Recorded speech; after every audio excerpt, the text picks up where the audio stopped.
All right. Hello, everyone, and welcome to Honey Badger Radio. My name is Brian. I'm here with Allison. This is another episode of Red Chill Cinema. That's what I figured the best fit was. Um, where we're going to be talking about HBO's House of the Dragon. Because Mm, apparently it must and will struggle with internalized misogyny as a as a theme, theme. I Yeah. believe. Yes, I believe that that's true. So Mm. we're going to be looking at an article from IndyWire, which sort of goes into it more, entitled HBO's House of the Dragon will highlight internalized misogyny, stars say. So, before we, I guess, launch into it, maybe there's some things, Allison, that you want to mention, and then, Oh yeah, yeah, yeah, yeah. yeah. Okay, so um if you would like to send a message to us that you'd like us to read on air, please go to feedthebadger.com/just the tip. That's feedthebadger.com/just the tip. It really helps us out to receive those funds, and also you get to send us a message sans YouTube's You don't have to incredibly worry confusing. about censorship Yeah, too much, and you don't have to worry about like Google taking like half of the super chat money. It, no, it, it yeah, almost all exactly. goes to us. So, all right. Yeah, so please do go to feedthebadger.com/just the tip. And if you have a moment, for some reason, my latest video on the main channel is getting downvoted quite substantially. So I imagine that it's being brigaded. So please go and consider upvoting that video, unless somebody It's is, on the main channel, right? So it's on Honey yeah, Badger yeah. Radio. Yeah. Yeah. I mean, you're probably gonna get a little bit of hate, but um, I'm sure that it'll get more likes in the long run. So Yeah, hopefully. Although that may be a result of me saying in the final like couple seconds, don't like and subscribe, click a link instead, and people maybe uh, got a little irate, or I don't know. I don't Anyway, know. let's get started on this thing. Okay, so let's talk a little bit about this new. I guess it's like a prequel spin-off of the very very popular Game of Thrones series that was on HBO Max. Um, Before we jump into it, I guess I wanted to ask, like, how okay, Allison, have you read any of Martin's books, Song of Ice and Fire? Like, do you know much about it, or have you watched the Game of Thrones series? Because like those I are Okay, more or I'll be less they're pretty different things. So I'm probably going to be getting some justifiable flack, but I attempted to watch one episode of Game of Thrones. I hmm? couldn't get through it. It was like, I think it was like an hour long. It felt like five. No offense, guys, I just never got into Game of Thrones. And also, I attempted to read George R. R. Martin's first book of the series, and I couldn't get into that either. It's just such dark, like fantasy. Yeah, And if I'm going to read that, like I'm still in the process of reading The Black Company, which is sort of dark fantasy, but with The Black Company, you get drawn in because there are relationships between the people that you see they like each other to some degree, or they have some camaraderie or loyalty. And at the very least, I don't know if J.R.R. Martin eventually gets into that, but the amount that I read just didn't have that in it. So I was like, it didn't have anything to draw me in, because I get drawn in when I care about the characters, and I care about the characters when they care about something. And it was just seemed really bleak. No offense, guys. It's just not for me. well, no, Anyway, it's correct just me. Correct all my misrepresentations or in mis. the I think it's important to point out, in the interest of full disclosure, like what our experience is with this. Of course, what we're likely going to be responding to doesn't really ultimately have much to do with the show or the books or what our thoughts are Yeah. on them. But I wanted to, like, just, in the interest of full disclosure, in case there's like serious, Game of Thrones fans, we're not like really knowledgeable. I watched the first season, and it was really hard, by the time it was over. I was just like, this isn't for me.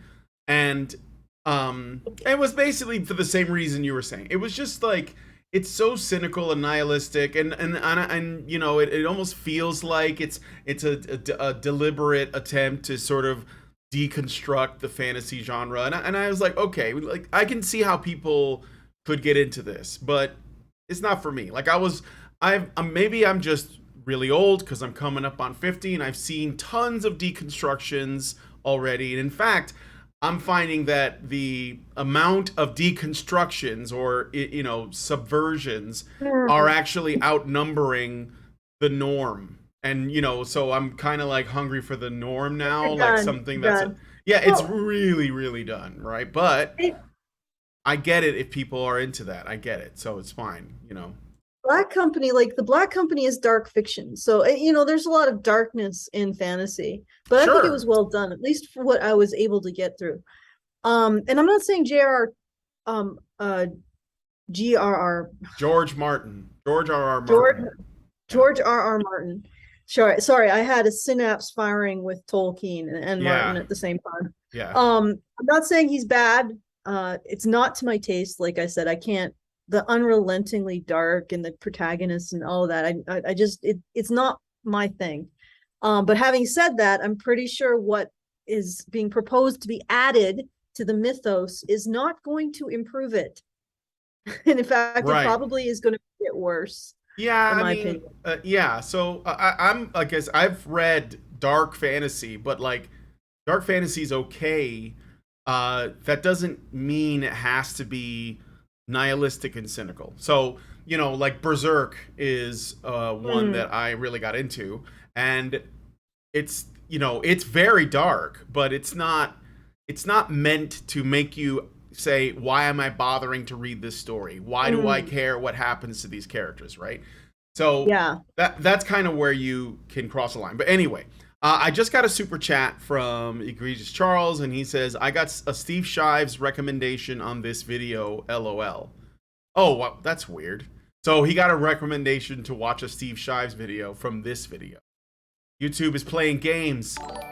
Playing games. All right, so all of that aside, so like, you know, we're looking at, again, just to like, so you guys remember, Game of Thrones is supposed to be a very like mature fantasy setting, you know, like there's nudity, there's foul language, there's ultra violence, there's torture, there's all these like themes that are very, you know, what many would call mature, or at least not for children. So it's not Lord of the Rings by any stretch. It was never trying to be.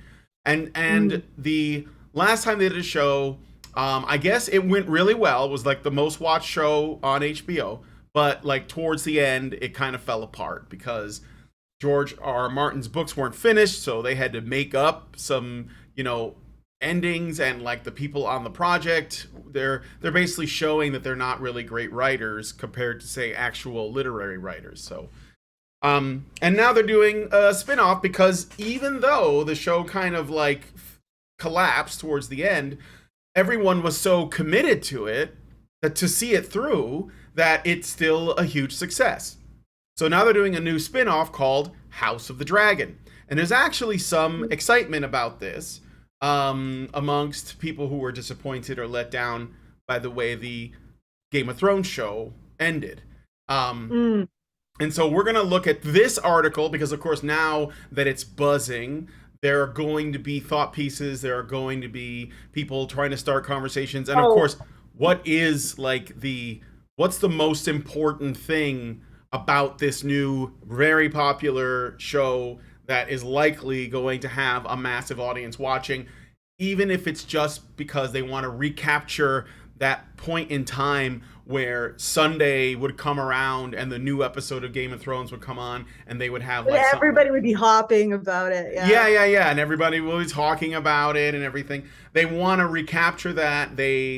So they made this new thing. What were you going to say just now? I think you were trying to get in there. Okay, so I will say one thing, because I've done a lot of work on narrative crafting and novel crafting and story crafting. When I watched the trailer The first eight, I think eight or probably less than 8 seconds, like the stinger at the beginning of the trailer. I was watching it and I was saying, this is terrible storycraft. Really? Yes, and I will tell you why. It's because it just throws all of the spectacle at you, but the spectacle is meaningless if you don't care about the characters. Mm-hmm. Like this is trying to force your audience to feel Oh yeah. emotion. So they're just Rather, saying locations, dragons, swords. yeah, Okay. Yeah. yeah. War. Well, yeah. Boom, boom, boom, boom. It's like, what? No. No, you'd be better off. Like if this story is more of an intimate story about two women against the forces of misogyny in the world, they'd be better off to do like some kind of more quieter scene of some kind of intimacy or caring between those two girls, and then build up from there. But instead they're just like, war, dragons, and I'm like looking at this trailer and reading this article and I'm saying, well, where's the relationship? Because this Mm-hmm. just looks like more dragons, blood, sex, violence, throw it all in, make a gore smoothie, serve it up, and everybody's supposed to click on it because it's so much intensity. And it's like, Yeah. no, people just turn off of that. Like, you can't just start in the deep end of the pool. Ease them into it. Write a good story, write good characters. But I think part of the problem, the people who are writing this, is I don't think they spend any time in actually learning how to tell a story or intrigue people or pull them along into a story. Well, showrunners are not necessarily, they're not really writers. And I think that they're doing the jobs of writers. And I don't know if there are any editors in the entertainment industry at all right now, because it seems like everything gets past the editor, and maybe there are no editors. But yeah, I agree with you. It's like, Yeah. if you're gonna adapt something, the first thing you have to do is you have to swallow your ego. You have to say, okay, I am not, this writer, and I don't. It doesn't have to be Martin or Tolkien. It could be anyone. I'm sure there are plenty of, like writers, literary writers, who have told incredible stories because they have that skill, because they are, writers, and it's their job, and they are not even writing it under the presumption that it will get an adaptation. So that means that they have to like make it work on the level of a book. And that's why the greatest writers, they seem to be a breeze to adapt if you're not looking to market with your own stamp, your ego. And so, but the difference is between that and then there's writers that write actual literature, and then there are people who, they're showrunners. They write episodes for a TV series. And I think that to do that job, it's a lot easier, and the bar is a lot lower. So, and of course, a lot of it is done, by committee, like the board members or the, there's a bunch of other people involved in like what should happen and where the story should go. So it doesn't even have that same quality that you can tell this came from like one person and they were really brilliant, So, yeah. And everyone wants. Oh, go ahead. Yeah, sorry about that. The reason why a lot of really good writers are easy to adapt is because they do a lot of work about creating scene beats and creating a cadence between scenes, and connecting things and making things visual. So it isn't just all somebody musing in their head, but there's also like motifs and key visual elements that you can see in your mind that help punch out the drama of a scene. So, but again, you're right. These showrunners, they are incredibly arrogant. And the other thing is that they hide their lack of craft by appropriating other groups' pain. Is what I would say. Yeah, that's why they can like cram in diversity, women empowerment, LGBTQ stuff, because it's a cheap and very easy way to get love bombed by insecure narcissists, and many of them work in the industry, and many of them work on the show, and so like now you can't criticize that person because this and even if they're just a straight up awful writer, like you can't even say that because they'll say, well, that's racist or whatever the ist and phobia needs to be, which means we end up with an inferior product. And I won't do it now, but I'll probably bring this up later. There is a reason I believe that there is a reason, it's a good reason why it doesn't even matter if these shows like prove to be god awful. It doesn't even matter. And I'll get into that a little bit later because they obviously don't really care. So, all right. IndyWire, HBO's House of the Dragon will highlight internalized misogyny, stars say. This show is power, and this woman is power, Emily Carey tells IndyWire in a joint interview with co-star Millie Alcock. Is that her name? Alcock? Whoa. About the HBO drama. Very unfortunate name, but maybe it's probably Alcock or Alcock? Alcock. I don't know. Alcock. Choose, adjust your cognition. Yeah. The reality that you want to occupy, this woman is called Alcock, then she is called Alcock. I think so. I think that's Alcock. When House of the Dragon premieres on HBO later this month, it marks a return to all the familiar tenets of Westeros made famous by Game of Thrones: sex, violence, and of course, dragons. But the prequel series, based on George R.R. Martin's Fire and Blood, centers something different from Thrones, a pivotal relationship between two women. So, note right off the bat, there's just some things that I'm noticing here. She basically tells you exactly what I said, that they're going to use, or they're using a kind of nostalgia for, like what life was like, not just the show itself, but what life might have been like as opposed to now when Game of Thrones was on. Because remember, Game of Thrones was on well before the schmandemic thing, right? And at that time, people were meeting up at work. They would chat about the show around the water cooler or whatever. So there's like, I think that because people do still desire that community, they're basically saying, hey, you can get that back with this new show, even though we don't know if the show's going to be any good or any of that. Doesn't matter. And then when they describe Game of Thrones, the author of this goes right to sex, violence, and of course, dragons. Which, in the first season, there are no dragons until the very end. But,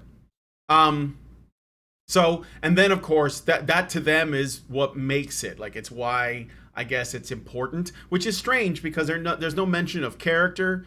There's no mention of relationships. There's no mention, and I'm sure that those things exist. I'm not saying that they don't exist, but I'm saying it's interesting that what they're prioritizing on this, and this is meant to be a puff piece to promote the show, is sex, violence, and dragons. And that would be like saying, and I know that it's probably not fair to compare to Tolkien, but that would be like saying Lord of the Rings is like Balrog's, massive battles and Legolas. Gandalf's staff. Oh yeah, and Gandalf's horse. And, but like that, I don't think it's fair even to Game of Thrones to sort of boil it down like that, because I'm sure that there's more to it. But Always anyway, yeah, I mean, if it's any good, it has to be.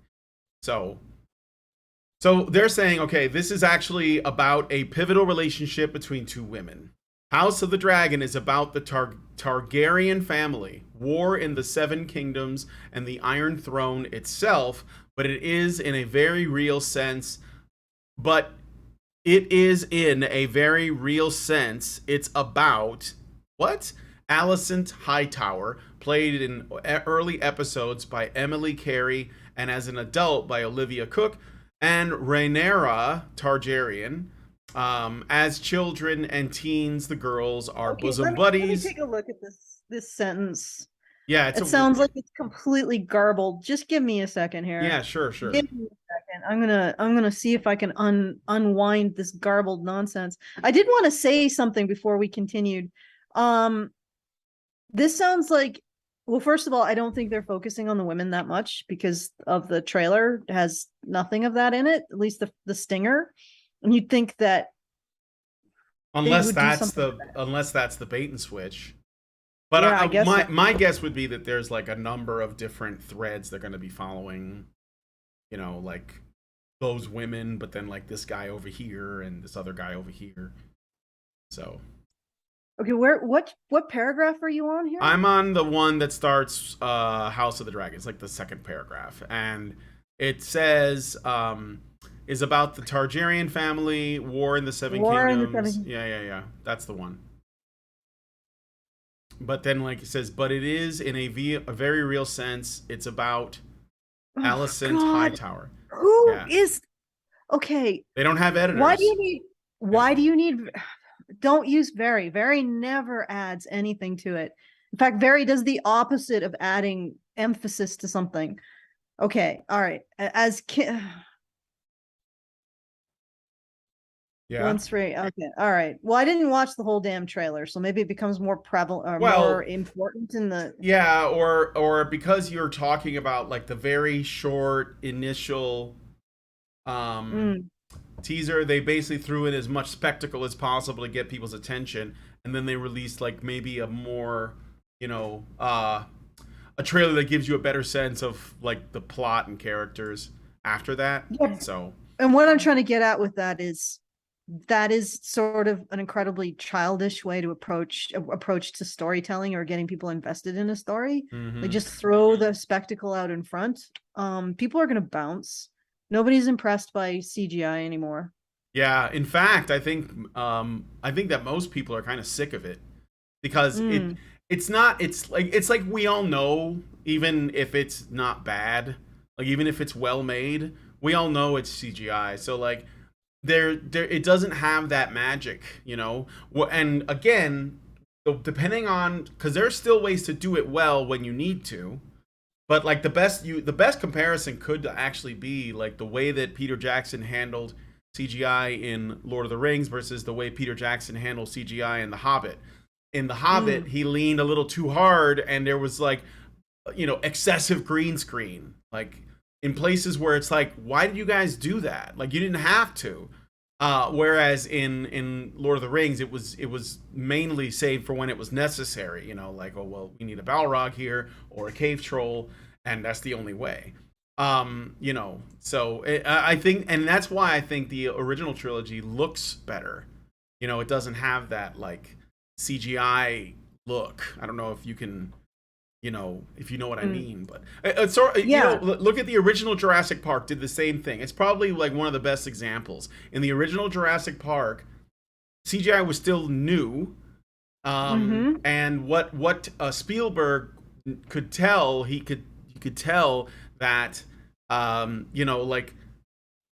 there were still points where CGI would look really obvious. And he had to like trick the audience into thinking that these were real dinosaurs running around. And so he had a mix of CGI and animatronics, specifically for the T-Rex.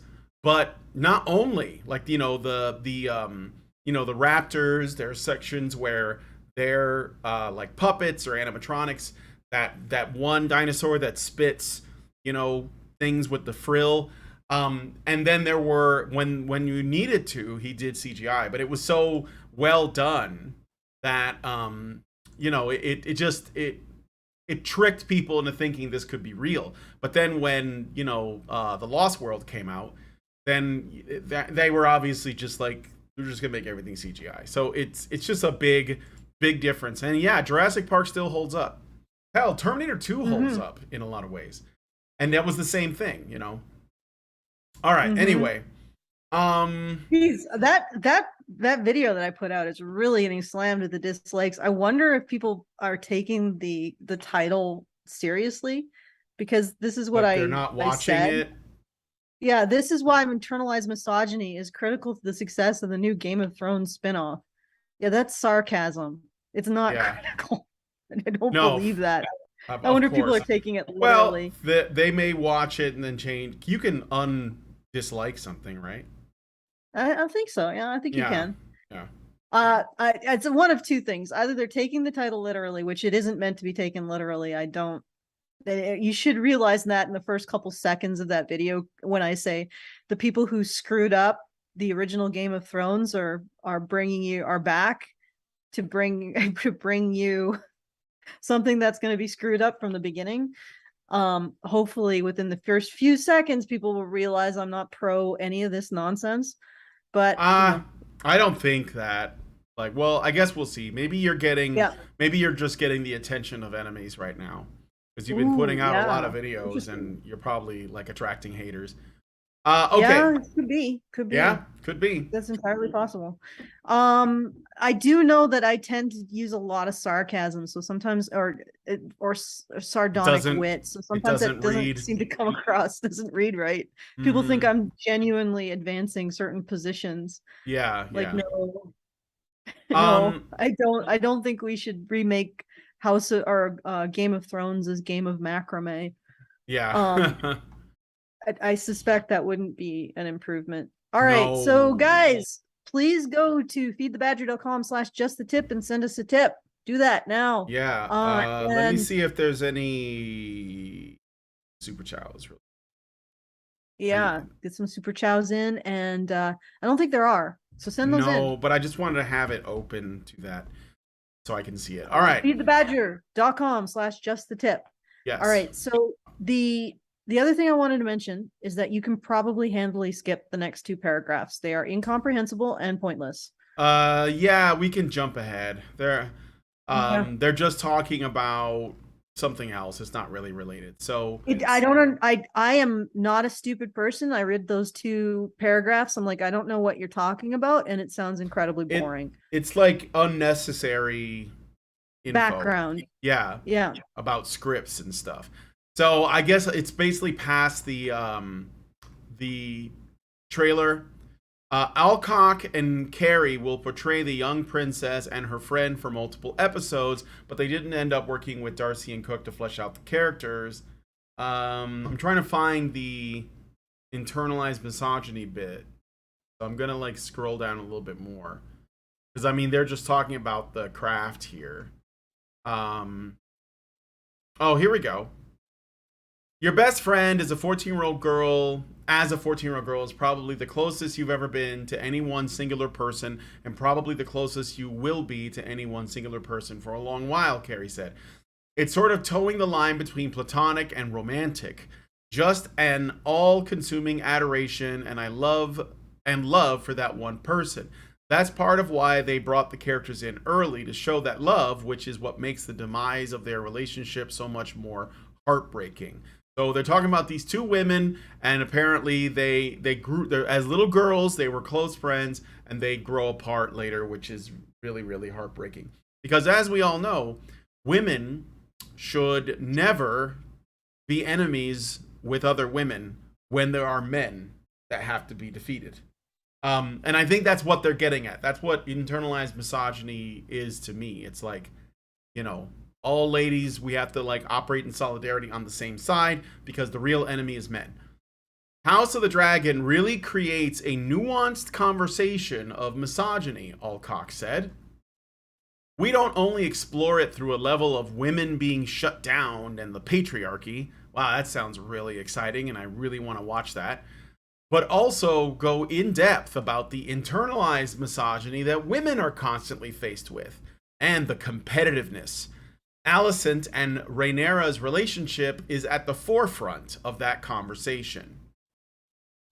So, I don't know what to, like. Well, first of all, a lot of the competitiveness is, especially in Game of Thrones, is over resources and power. Okay. So unless you're going to propose a universal, some sort of utopian world where every woman, this is what I said in my short too, where every woman has her own throne of ultimate power, they're going to be competing over the limited resource that they want. That's what makes the story interesting. I'm pretty sure that's why people watched Game of Thrones in the beginning. It was for the competition, for the rivalry, for the violent backstabbing and whatever else, so to say that that kind of rivalry is now internalized misogyny, how? Like, this is something that even goes to animals. Okay, this is differences in male and female behavior. Yeah. And if you take a course on anthropology or biology, you will, and you do research like animal behavior.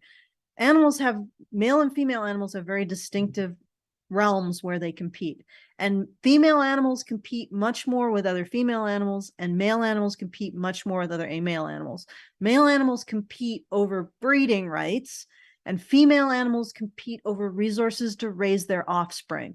And those competitions between male competitions and female competitions can become extremely violent. Mm-hmm. Right. With a female competition, one effective strategy for females who are in, say, a colony breeding situation, or where other females might be useful for helping raise or bring resources to their own offspring, is infanticide, is killing actually that's viable for most female animals, is to kill the offspring of a rival female so that they can appropriate the resources for themselves. And that's just something that's part of our nature. It's instinctual, these kind of competitions over resources for female animals and over mating for male animals. And with human beings, what's interesting, our little twist, is that it's the men who are making the resources in many cases. So the women are fighting over the men, and the men are gaining status and gaining cooperative relationships with other men and gaining material goods, all for the benefit of gaining a mating opportunity. And for us, it's usually pair bonding, or maybe a few wives, whatever. So this is how human beings are. And to say suddenly, oh, this is internalized misogyny because women compete with each other, no, it's just instinctual. The only way to really combat, and here's the other thing, what are they going to do with this? They're going to say, oh, these women's competition with each other is internalized misogyny. It's forced on them by the patriarchy, because I guess they're competing over the resources of men or the power of men or attracting a man, whatever, if it even goes that far, but whatever. But what are they going to do about this? What is the conclusion going to be? They're going to be like, let's blame men and that's it. And then we're just going to continue on our merry way, using competition, this sort of, sexy, violent, sort of semi-erotic competition between these women to win over people's eyeballs and gonads. We'll just continue to do that. We're going to deconstruct this, but, go nowhere with it, offer no solutions. Well, how do you resolve internalized misogyny? Mm-hmm. Exactly.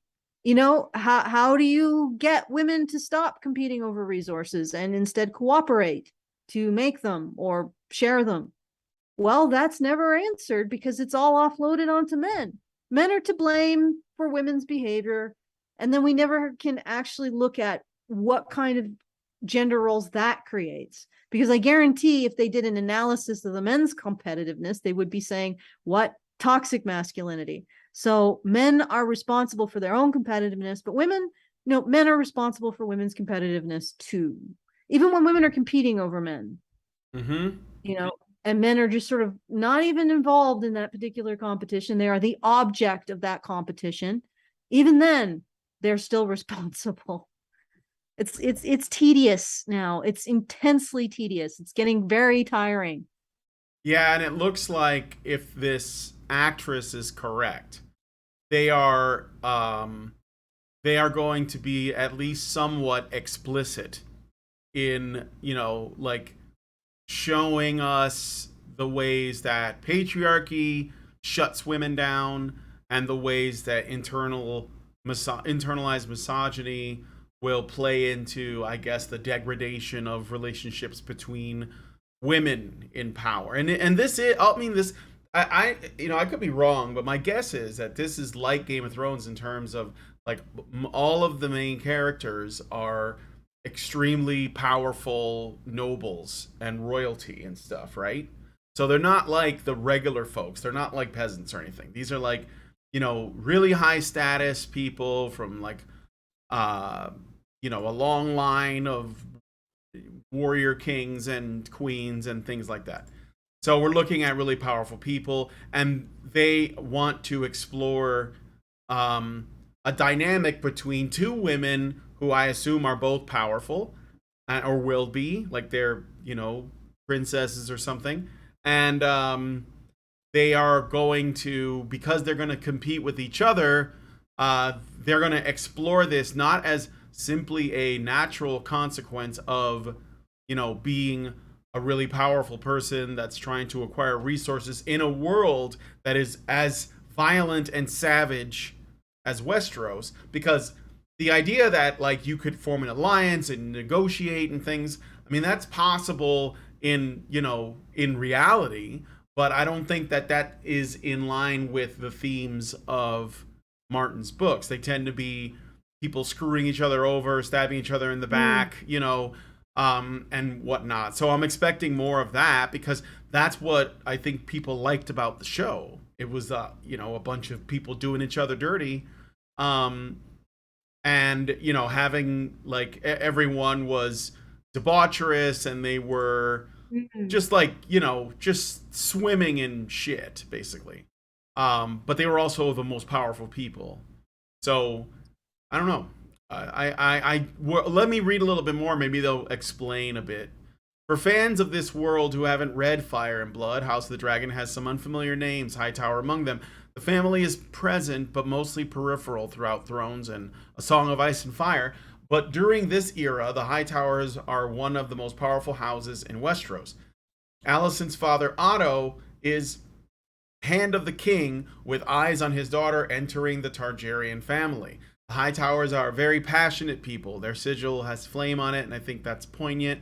Carrie says, with Otto and Alicent in all the scenes where they should be holding each other and crying and saying that they love each other, they don't. It's an argument. As soon as they feel some sort of vulnerability, immediately the wall goes up and they start to argue.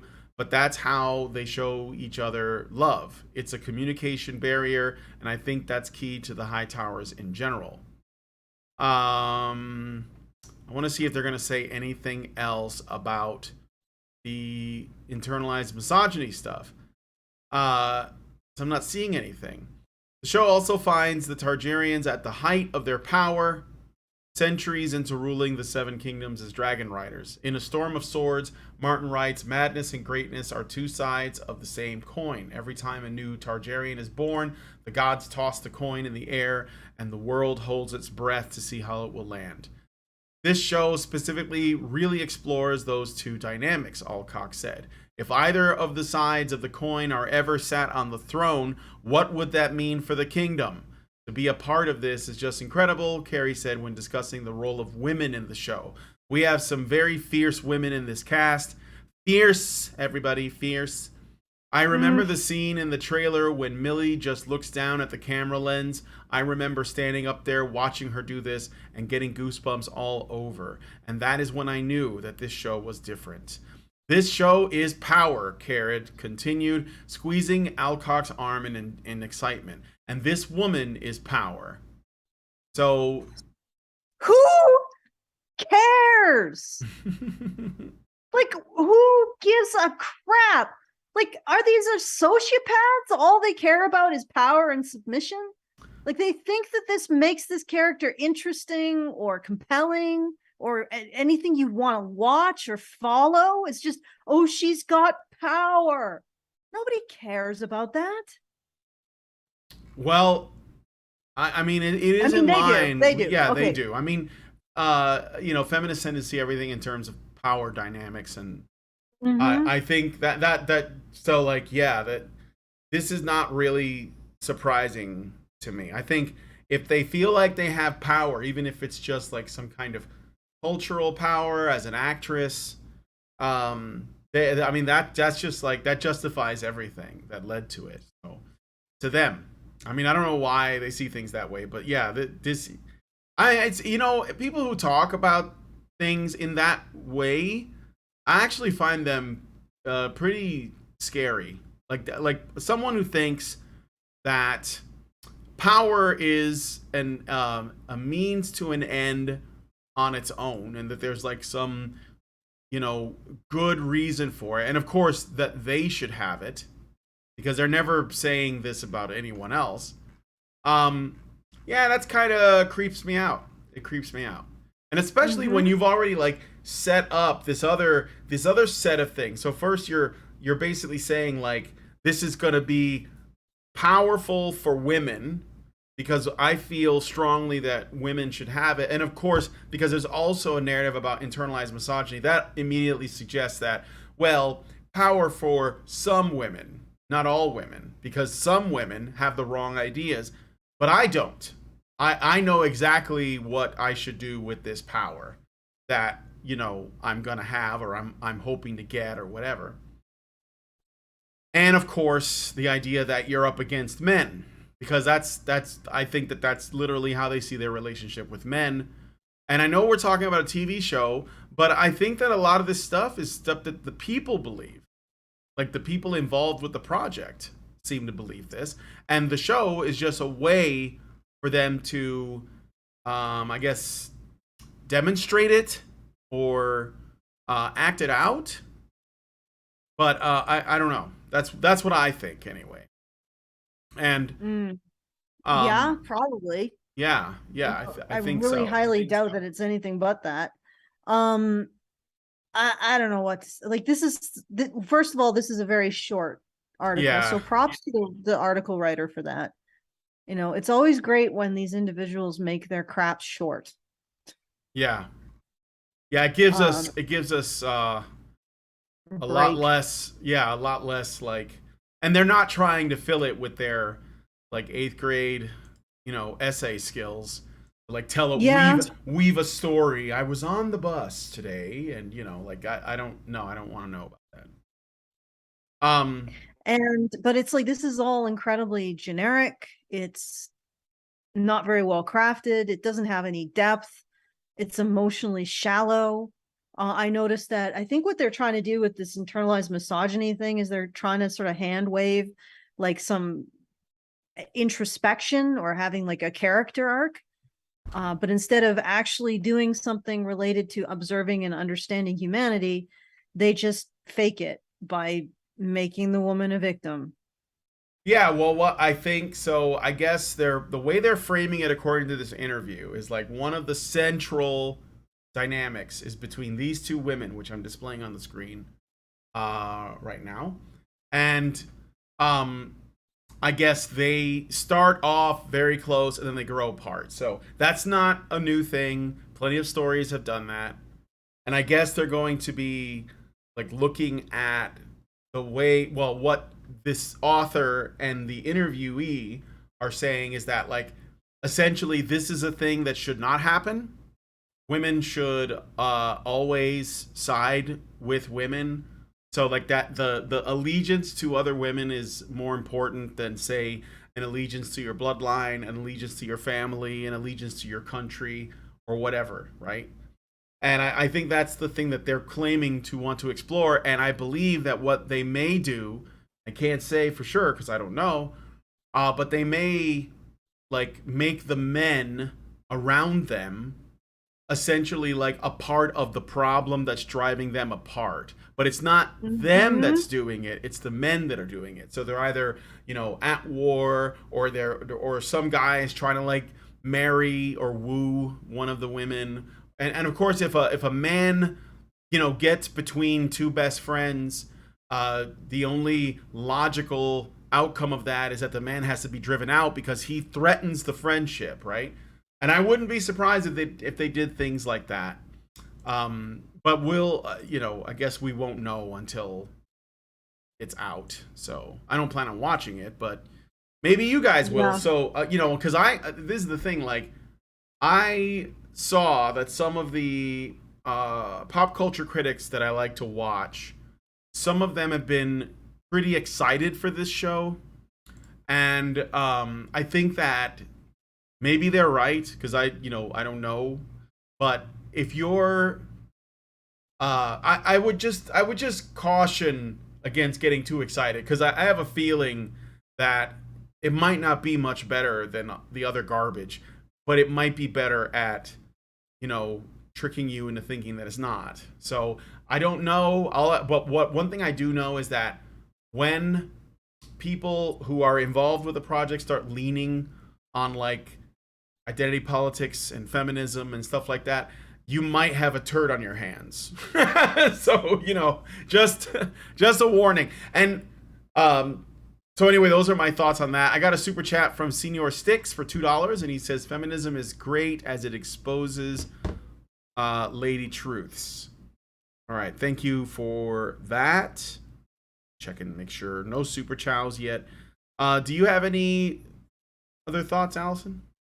No, well, yes, I suppose I do. This is terrible. This is terrible Storycraft.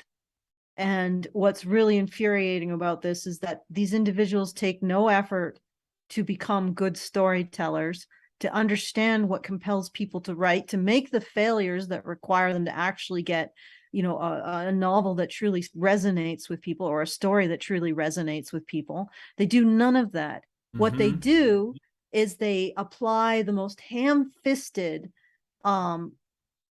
lacking in any kind of sensitivity. Oh, let's just throw dragons and explosions and violence and sex.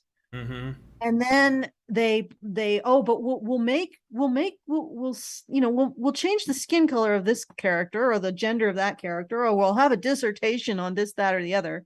And then if you actually call them out on their crappy writing, they hide behind self-righteous posturing.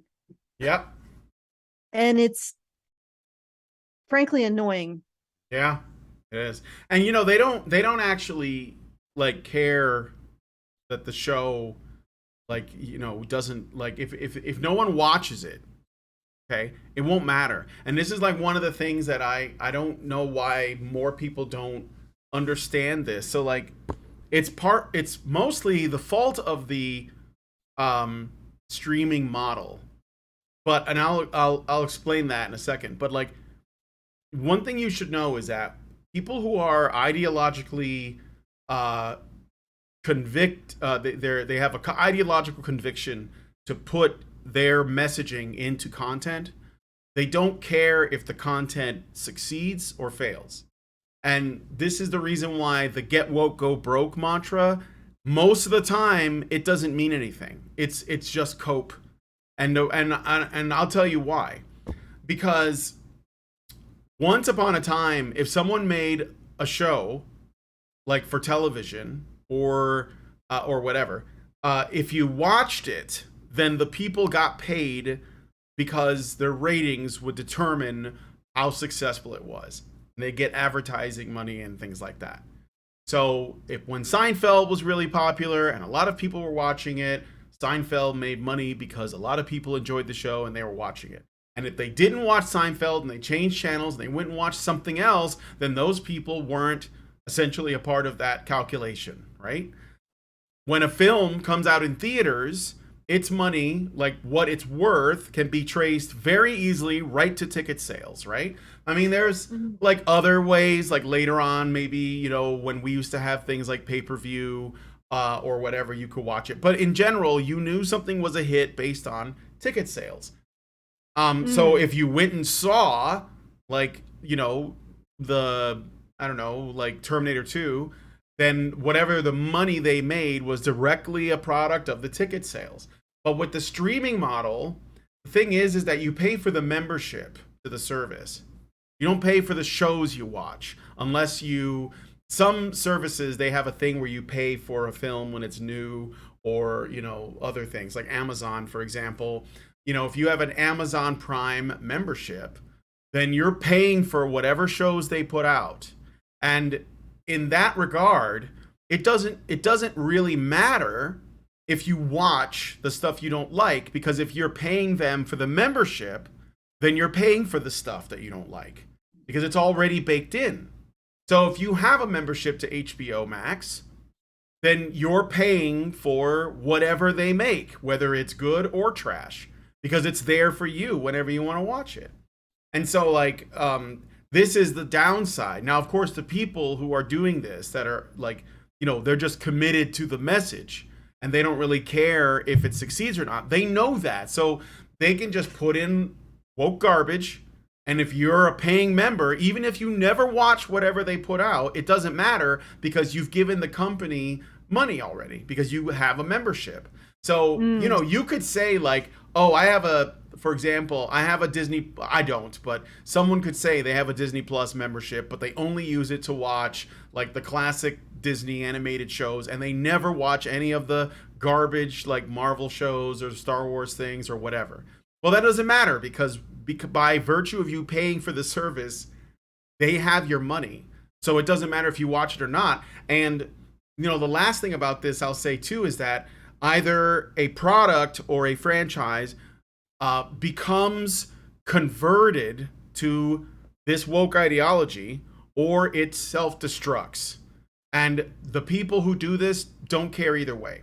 It's a win-win, right? So you either get this particular intellectual property and you turn it into what you think it should be, which is what's happening with Lord of the Rings, or you essentially destroy the property.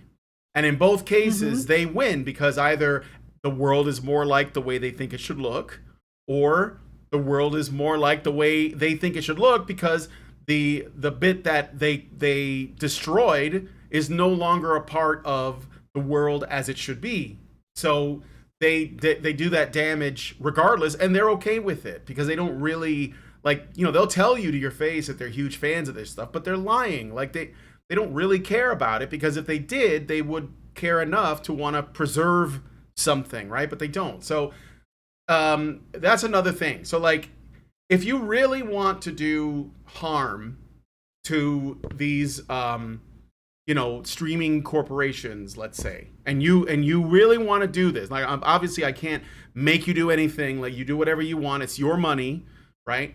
But if you really wanted to do harm, I would essentially remove my membership from every single streaming service that has content in it that I don't agree with, because by paying for it, you are essentially giving them money. So yeah, and start supporting indie creators. Because honestly, the spectacle, like everybody's tired of the CGI. All of this spectacle is worthless without a good story. So find people who are independently creating good stories and support them. Yeah, I mean, when it comes to film, things can be a little bit difficult to reach. I will say though, one last thing.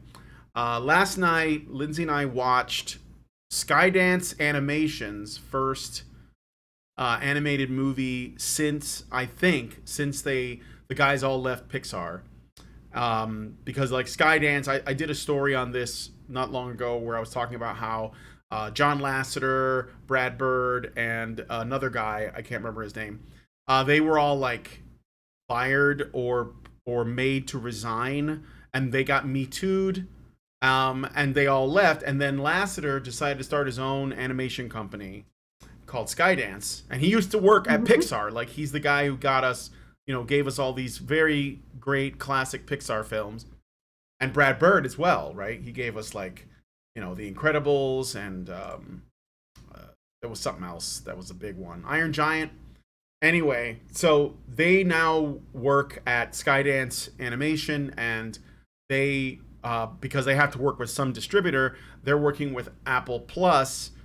And they released a film called Luck, and it's not a bad first out. Like I have some criticisms, but they're not to do with like messaging or anything. They're more like maybe they need like some really talented like people involved with the way the story unfolds, and maybe like some other ways to do. But it's good. Like I liked it. Luck is a cute little story, and it's definitely like for younger people. But if you've seen the trailers around, I watched it yesterday, and I thought it was pretty cute. So that's all. Just saying that there are people making decent stuff out there.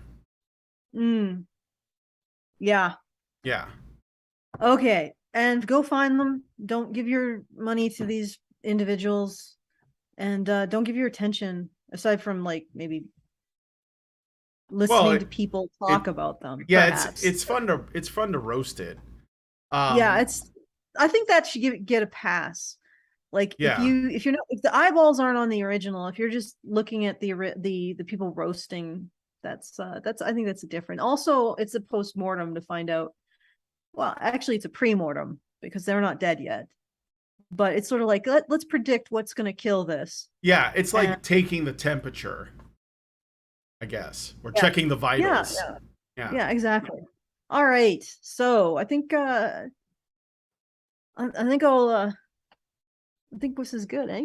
Yeah, it is. I think so too. So, if you were really excited for House of the Dragon, you can share your enthusiasm, because maybe we're completely off base here. Maybe these actresses are just claiming shit, because that's another thing that people do, is they'll claim that something is going to be like woke, or they're going to virtue signal about it, but it really may not have any of that. They're just trying to get like the feminist audience to watch. They're going to watch it anyway, because feminists are horny on main. They will watch anything that's got like rough sex in it and incest and shit like that. So they'll probably watch it anyways. They're gonna hope for that. But yeah, well, it's got domination and submission. It's got the kind of men that they like to envision in the world, rather than the men that actually are in the world. Right, and violent sociopaths. It's got all of the things that they seem to be drawn to. So right. That's the audience you want.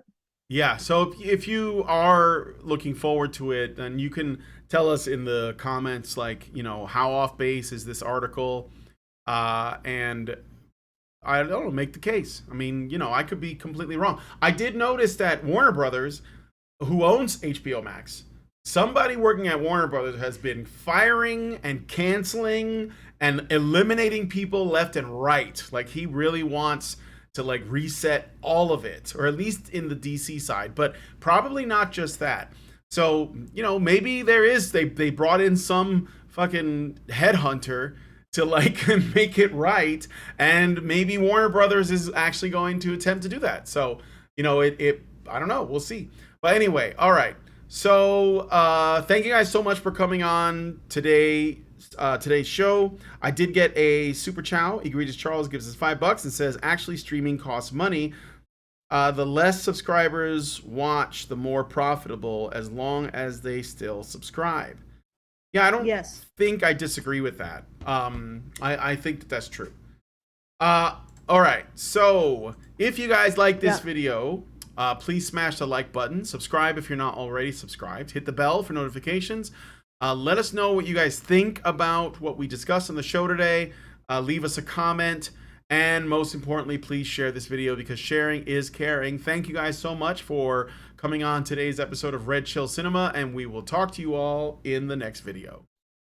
Men's rights activists are machines, dude. Okay? They are literal machines. They are talking point machines. They are impossible to fucking deal with, especially if you have like a couple dudes who have good memory on top of that too. Holy shit, you're fucked.